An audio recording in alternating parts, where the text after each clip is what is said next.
কোনটা? ওটা পিজন, মানে পায়রা। কোনটা? ওটা র্যাট। র্যাট মানে ইঁদুর। ওটা আওল। আওল মানে পেঁচা।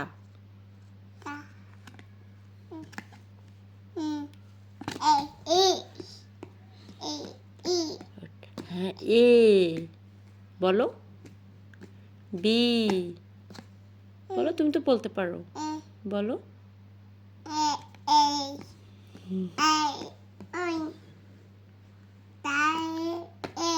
ওটা কার বই? এই বইটা কার?